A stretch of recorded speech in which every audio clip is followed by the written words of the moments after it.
So welcome, it's good to have you back. It's a sunny, beautiful day in October. However, I noticed one thing out there. It's definitely gotten cool.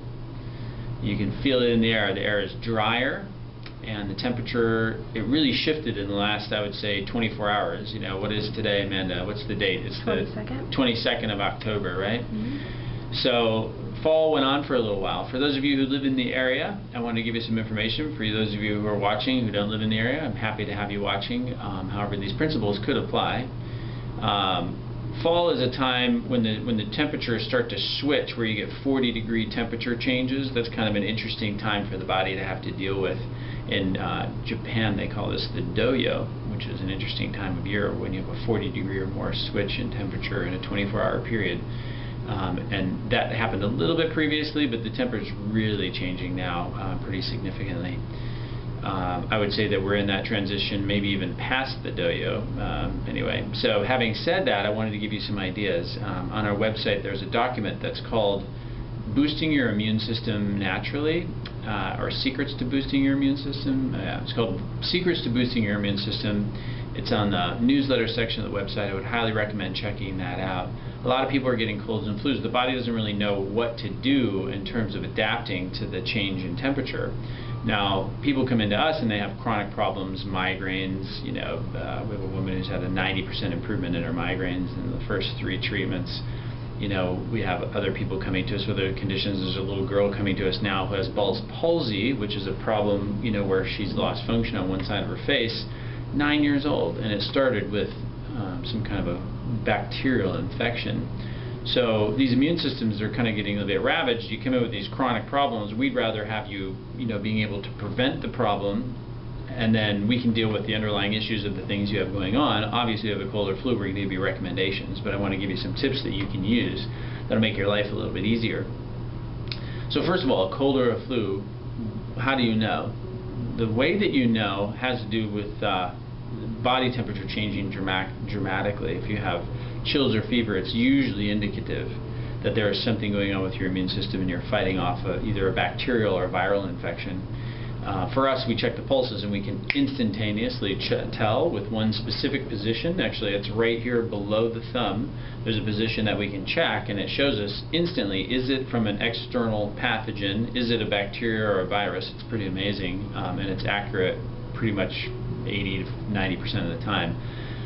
So anyway, that is something that we can do if you ever have a concern or you want to know if you have a cold or flu, is chills and fever, and then what do we find in the pulses.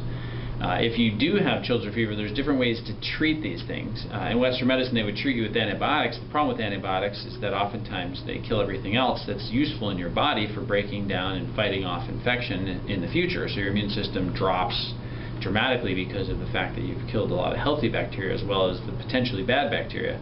It always bums me out personally when I have a patient who comes in and says, yeah, I had a viral infection and they gave me antibiotics. And I think, oh boy, it's not really hitting the mark at all, because obviously those two wouldn't match.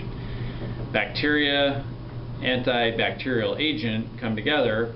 Usually that antibacterial agent is going to win. The antibiotic definitely doesn't do much for a viral infection per the research that's come out recently. Anyway, so there's a list of things that you could look at doing. I mean, always talk to your doctor. I'm not substituting anything your doctor is saying. We don't want you to get in trouble with your physician. It's not my legal scope, or it's not ethically right for me to tell you what to do in a case like this. But I can tell you, check with your doctor, number one. Check then also on that newsletter, and there's a list of things that you could do that would oftentimes, about 80% of the time, if you catch it in the first 24 hours of onset, you can knock it out. But the key is it a cold or a flu or not? And you should call us to find out. I was talking to a gentleman 20 minutes ago, and he said, yeah, I'm a little stuffy and things have been problematic, and it turns out 4 days ago there was a little slow time at work, and he went and cleaned the machine that he works on, and all kinds of particulate matter got in there, and it stuffed him up, and it overwhelmed his immune system. That we would treat totally differently than if you had a bacterial or viral infection. So anyway, just giving you some tips, things to look for. Definitely check out the newsletter, and 'tis the season. So let's take care of those bodies. Let's eat healthy if you possibly can. Get your treatments regularly. There's herbs that you could take. Incidentally, if you have a cold or flu, make sure you call us, because we may have you stop your herbs, but at least about 95% of the time, we're going to have you stop your herbs if you have a cold or a flu until you're about 80% better, because you want to treat it with other things and then go back to the herbs, as soon as this thing is improved, this viral or bacterial infection.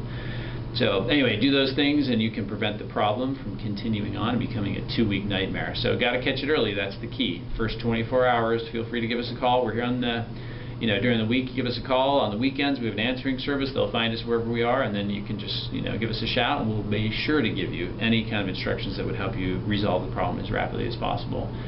We're very interested in you doing well in life and being healthy, so don't hesitate to contact us. Feel free to email me if you have any other questions. Curry@MilwaukeeACU.com. Thank you very much. Talk to you soon.